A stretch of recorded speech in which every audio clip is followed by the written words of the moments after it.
Hey guys, நம்ம இப்போ ஃபாஹில் பீச்சுக்கு கிளம்பிகிட்ருக்கோம். ஃபாஹில் பீச் போகலாமா? நானும் என் பையனும் என் வீட்டுக்காரவங்களும் 3 பேருமா சேர்ந்து ஃபாஹில் ஓல்டு பீச்சுக்கு கிளம்பிட்டோம். வீட்டிலையே கிளம்புறதுக்கு கொஞ்சம் டைம் ஆயிடுச்சு. சரி, ஓகே, குட்டியாக ஒரு மேக்கப்பை போட்டுட்டு அப்படியே கிளம்பலாம் அப்படின்னு சொல்லிட்டு கிளம்பியாச்சு. சரி, என் பையனும் பீச்சுக்கு போய் விளாட்றதுக்கு தேவையான டாய்ஸ் எல்லாத்தையும் எடுத்து வச்சுட்டு கிளம்பிட்டோம். அப்படியே டோரை லாக் பண்ணிவிட்டு அப்படியே கீழே போயிட்டோம்.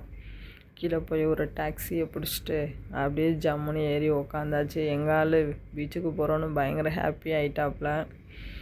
பீச்சுக்கு போகிறோம்னு சொன்ன உடனேயே இருந்த திங்ஸ் எல்லாம் எடுத்துகிட்டு கிளம்பிட்டான்.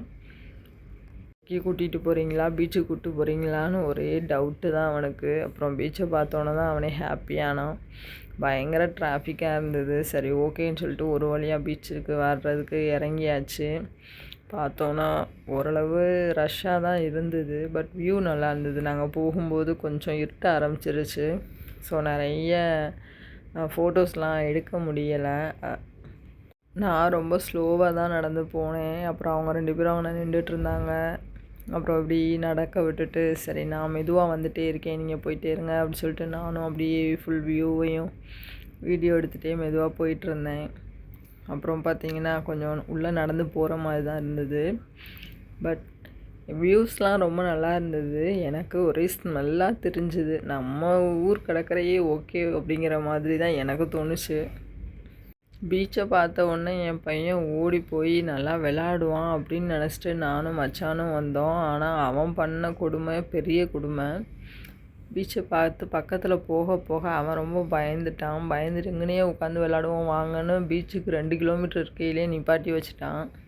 மச்சானும் சமாதானப்படுத்துகிறான், வாடா பக்கத்தில் போய் விளாடுவோம், மண்ணெல்லாம் இருக்கும்டா அப்படின்னு. இல்லை நான் போகிறேன், அங்கே போய் விளாடுவோம் வாங்க அப்படின்னு அவன் கூப்பிட ஆரம்பிச்சிட்டான். அப்புறம் ஒரு வழியாக அவனை சமாதானப்படுத்தி, வா தம்பி பக்கத்தில் விளாண்டா தான் ஜாலியாக இருக்கும் அப்படின்னு சொல்லிட்டு அவனை சமாதானப்படுத்தி கூப்பிட்டு அவனையும் ஒரு வழியாக கொண்டுகிட்டு போயிட்டோம் பக்கத்தில்.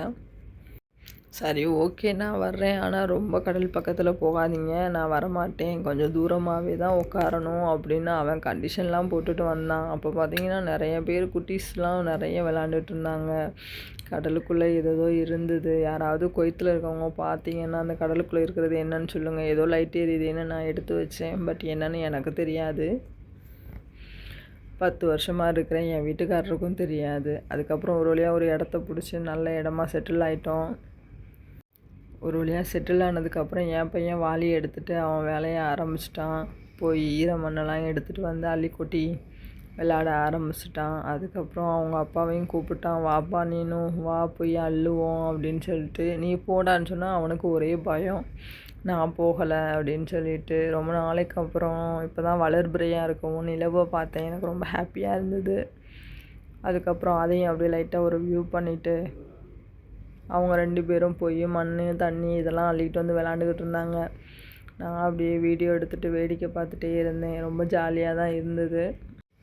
ஆமாம், நல்லா வெளிச்சமாக இருக்கையில் ரொம்ப நல்லா இருந்தது பார்க்குறதுக்கு. வியூஸ் எல்லாம் அது நல்லா ஜாலியாக போய் தண்ணியெலாம் அள்ளிட்டு வந்துட்டு இருந்தாங்க. நாங்கிட்ட குட்டீஸ்லாம் வந்து கடலுக்குள்ளே விளாண்டுக்கிட்டு இருந்தாங்க. நம்ம ஊரில் தான் என்ன சொல்லுவோம், ஏன்டா இந்த தண்ணிக்குள்ளே விளாண்டுக்கிட்டு இருக்கீங்க, கரையிறங்கடான்னு சொல்லுவோம். ஆனால் இங்கே பார்த்தீங்கன்னா குட்டி குட்டி பிள்ளைங்கள்லாம் ரொம்ப ஜாலியாக விளாண்டுக்கிட்டு இருந்தாங்க. அப்புறம் எங்கள் ஆள் தண்ணி அள்ளிட்டு வந்துட்டார். தண்ணி அள்ளிட்டு வந்துட்டு அப்படியே ஒரு போஸை கொடுத்தாரு. போஸ் கொடுத்துட்டு அவர் பாட்டில் எல்லாத்தையும் அள்ளி போட்டு விளாட ஆரம்பிச்சிட்டாரு.